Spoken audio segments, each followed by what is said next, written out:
Hey, how's it going? So, I don't know, just want to do a little vlogging today. I have some memories I want to capture. So, when I was little, like really little, like under 5, my first dog that we ever had was named Sandy, and she was a red wolf. And she was beautiful. I think she was part wolf and part German Shepherd. The vet just said wolf, but I mean, looking at her pictures, she looked like she was part German Shepherd, but red wolves also kind of look like that. So, you know, whatever. She was a really cool dog. And, you know, I wasn't like raised by wolves or anything, but like, you know, it's kind of a cool, first pet to have, especially as a witchy person. And I had lots of animals over the years, but Sandy was, a formative animal for me. I don't remember what we did with Sandy. I think we brought Sandy with us maybe when we went to Lakey, which is a little place, a little town in Texas. It's the county seat of Real County, or is it the seat of Texas? I can't remember, but anyway, it's a sort of a central West Texas, central Southwest Texas. My parents bought a place when I was 1.5, 25 acres out there in the woods. It took us about an hour to drive to our property from the main road, which, you know, was a 2-lane road if I recall correctly. And half of the time we were driving through creeks to get back there. We were following a Jeep trail. The first maybe, like, you know, I don't even know how, a mile of it or something. It was 8 miles to get back to our property. The first mile of it or so was paved. Well, it was actually not paved. It was a cliche graded road. I'll put it that way. It was graded. So it was dusty, but it was totally fine for any car. But then after that, you started to go through creeks and go through, I can't believe my brain is not allowing me to remember. Cypress Creek Boulevard. You would have to drive about 5 minutes through a creek, which was just the road. Like, you would drive down off of the paved road into the creek, and the creek was anything from, like, you know, this deep to like maybe this deep, and it was wide. I mean, I think that they probably came and cleared it with like, I don't know what they used. They didn't grade it, but they definitely cleared the grass and plants off of it. One time we stopped and I gathered up like a huge armful of wild peppermint, and I've got to have been like 15 at the time, something like that. I've been foraging for a really long time, just part of my family history. And this one of the like magical things that always happened back there was, once we would get onto that Cypress Creek Boulevard, a white horse would come out of the woods, and it just lived in the woods, and it wasn't, I think that if I remember correctly, the story about this horse, it had blue eyes, like light blue, sky blue eyes. And this horse would, I guess maybe it was an albino horse. I'd never considered that. I think that the story that I heard about this horse was that its owner died, and the horse just kind of wandered off, and people would drive by and, you know, feed it carrots and sugar cubes and gumdrops, and we would generally feed it gumdrops. We'd keep gumdrops with us to feed the horse. And then we would, once we got down through Cypress Creek Boulevard, we'd pull up onto the Jeep trail that, I mean, they put road base cliche down on it, but it was still only on parts. And then we'd have to drive up and then down a waterfall, and we'd stop at Nashke's Falls. I think that's what it called. No, it wasn't Nashke's. What was it? Maybe it was. Anyway, we'd stop at a waterfall, and we would play and swim for a little while. And we always brought our water with us, but we couldn't carry it the whole way. So what we would do is we would get up to our property and then come back down with the trailer that we hauled, and then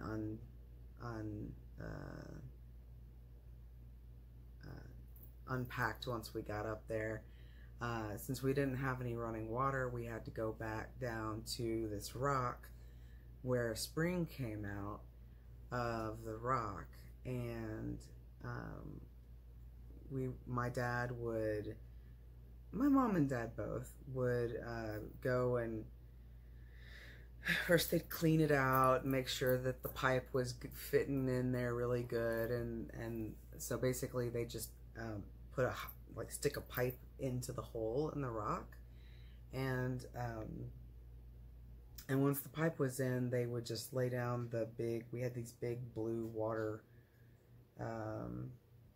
containers, and they would lay them down sort of sideways, and, you know, just get water. And that's the water that we used for everything, for bathing. Well, no, not for bathing, maybe spot bathing, but mostly for drinking and cooking and washing hands and stuff like that. And we didn't have electricity either, so we used oil lamps, like what I grew up calling hurricane lamps, but what do they call them now? Just those glass oil lanterns. We didn't really use candles. I think my mom was afraid of fire, so we used mostly the oil lamps. And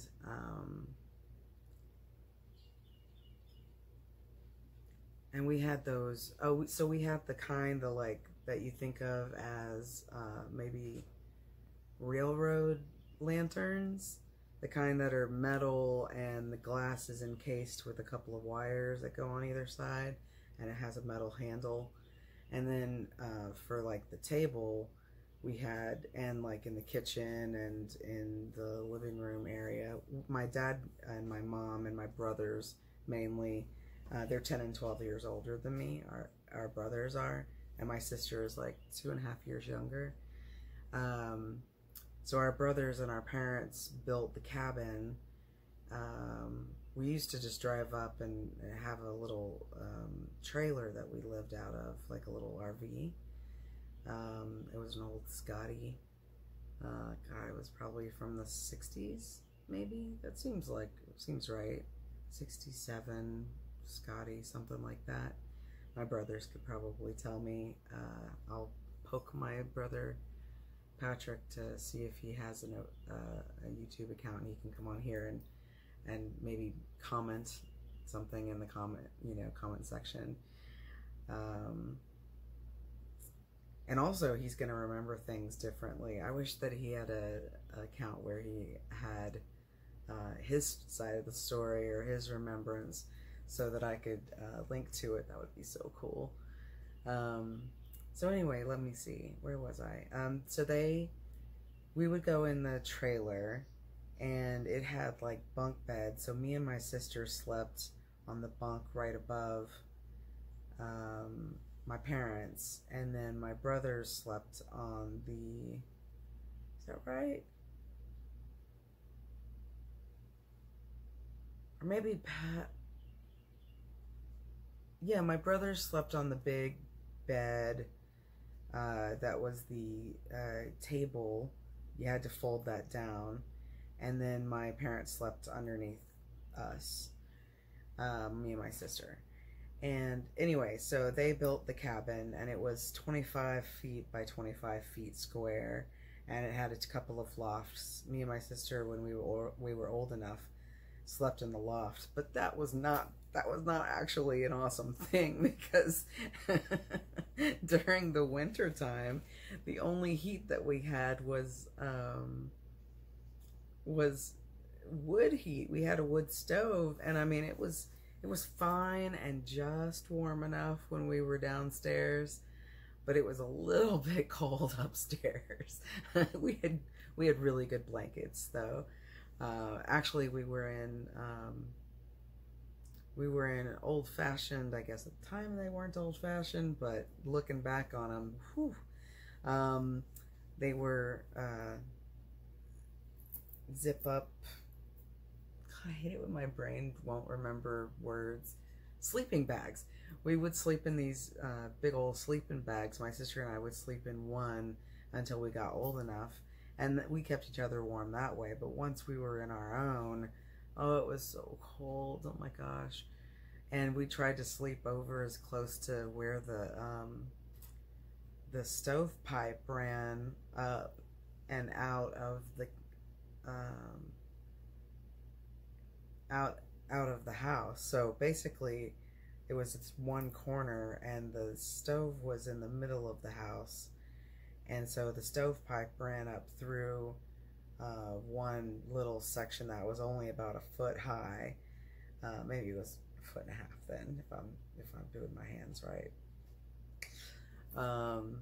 And it was not it was not any warmer over by that piece of by the piece of pipe. It just wasn't. It was cold. It was cold. But downstairs it was plenty warm. It was super, super nice. And I can't wait for when my witch hut has a stove. My mom has, for my birthday, which just recently passed, gifted me $150 so that I could go to Harbor Freight and get the Longwood US stoves, like box stove, but it's the kind that's long. It's probably, I don't know, about that long, maybe. Oh, you can't see where my hands are, but they're, about that long. And it has 2 burners. Great little stove, and that's what I want for the witch hut, because that's what I grew up using, and what I loved, and it smells so good, and the heat's so good, and it cooks just fine, and so that's how we heated, and that's how I want to heat in the witch hut. And that's part of, I guess part of the reason that I'm building it is because I miss Lakey. I don't mind the fact that I'm gonna have to haul water up to the witch hut, and that I'm gonna have to heat it with, a wood stove. That's perfect. That's perfect. And I've got windows all cut out, and heck, maybe I'll go up there and do a little work. Ours was pier and beam, the cabin, was pier and beam. I remember my dad, one time, one of them slipped, and him pulling the jack out of the car or truck, or I think we had a van back then, and him, God, he was working really hard. We didn't know he had cancer at the time, so I just remember him he was having a hard time jacking up that end of the house. It was the front edge or front corner of the house. One of the cinder blocks had broken or something, and so he had to jack it up real fast before there was too much damage on the house. I think I'm remembering this right. I was really small, like under 3, but I have a lot of memories from then, but I can't remember what my breakfast was. No, I can. It was flax. It was flax and psyllium. I love porridges. Anyway, so it was whole flax too, and that's really good and crunchy and good. It was just so good. Anyway, so he had to jack it up with, it was actually the kind of jack that he had was a jack stand, and that's what they used. Not just, they used that to jack up the car, but you know, everything else they were jacking up. I don't know why. That's just what we had. And then he like fixed it really fast. But I remember, man, he was really struggling. And I feel like it was like right before dark, or it was really early in the morning or something, because the light wasn't very good. And the only light we had was like my mom holding an oil lamp. So he was trying to get it done really fast. Gosh, I've never asked my family about this. I should really ask them, because that's a really interesting little memory I've got there. So eventually we got water and electricity, but it wasn't until after my dad died. And he died when I was 10, and we got electricity and water when I was 11, because I think we were already like aiming for it, getting things ready, but hadn't gotten it done yet.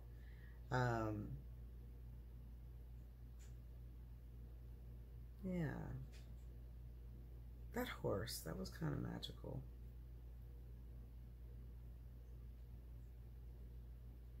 I really feel like we took Sandy up there. So, okay, here's another little thing that I always thought was kind of interesting. There was this place right before our property that was the Baugh's place, B-A-U-G-H, Baugh. And the Baugh's place was the saddle of the mountain, because where we lived was the highest, what was it called? Lord's Peak or something like that. It was the highest peak in 25 miles around, or 50 miles around. I'm gonna have to ask my mom. I can't believe I've forgotten all this. But it was the highest peak, and we could see all around. It was so cool. But there was also, we would have to go up, and we'd get to like a beautiful vista. And I remember seeing a bighorn sheep there one time, and my dad got out, and he was gonna shoot it, and he didn't. And when he got back to the car, we were like, what happened? Why didn't you shoot it? He was like, it was just so beautiful. It was just so majestic, so beautiful that I couldn't. So that was kind of cool. But we generally would stop right before then, and my dad would get the gun, the deer rifle out of or maybe the shotgun, I don't know, out of the trunk of the car, and have it sitting on his lap, like in the crook of his hip and sticking out the window because there had been a mountain lion that had been shot right around there. So clearly there were more mountain lions. Mountain lions have like a 350-mile radius where they like live, and that's their property basically.